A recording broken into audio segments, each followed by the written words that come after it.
আসসালামু আলাইকুম। আজকে আপনাদের জানাবো যে বাংলাদেশে ৳১ লাল কয়েন নিয়ে কীভাবে প্রতারিত হয় এবং কীভাবে মানুষ প্রতারণার শিকার হয় এবং কীভাবে প্রতারিত করে সেই বিষয়গুলো আপনাদের জানাবো এবং আপনারা কীভাবে সচেতন হবেন সেই জিনিসগুলো এই ভিডিওর মাধ্যমে জানার চেষ্টা করব। তো ২০২৫ সালের দিকেও কিন্তু এই বিশেষ করে বাংলাদেশে এই লাল কয়েন নিয়ে বর্তমানে প্রচুর পরিমাণে মানুষেরকে ধোঁকা দেওয়া হয় বা প্রতারিত করা হয়।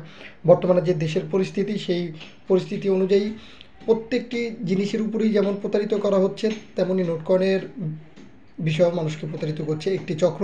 বিশেষ করে এক ভাই গতকালকের আগের দিন আমাকে মেসেজ করে বললো যে ভাই এই লাল কয়েন বিক্রি করার জন্য তিনি একজনকে মেসেজ দিয়েছেন, সে তার ৮৫০ টাকা মেরে খাইছে। দেখেন, এরকম অনেক প্রতারক আছে আপনাদের ভিতরে, আমাদের ভিতরে লুকায়িত।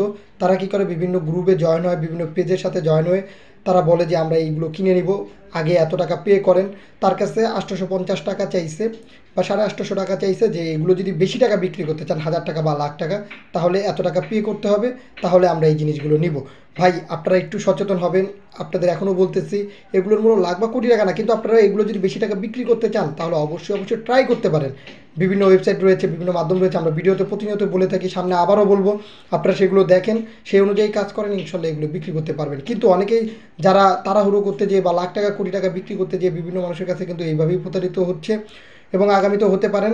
তাই আপনাদের বলবো যে আপনারা সচেতন হবেন এবং এইসব লাল কয়েন কেউ যদি কিনতে চায় অবশ্যই সরাসরি বিক্রি করার চেষ্টা করবেন। কিন্তু কেউ যদি এই কয়েন কেনার আগে যদি টাকা চায়, হোক সেটা ১০০০ টাকা বা ১ টাকা, তাহলে মনে করবেন যে ১ টাকা পরিমাণও যদি কেউ চায় তাহলে মনে করবেন তারা হচ্ছে প্রতারক। কারণ তারাই আপনাদের কাছ থেকে টাকাগুলো হাতিয়ে নিবে, কয়েন টয়েন কিছুই কিনবে না। আশা করি আপনারা ২০২৫ সালের দিকে বর্তমানে সচেতন হবেন ইনশাল্লাহ।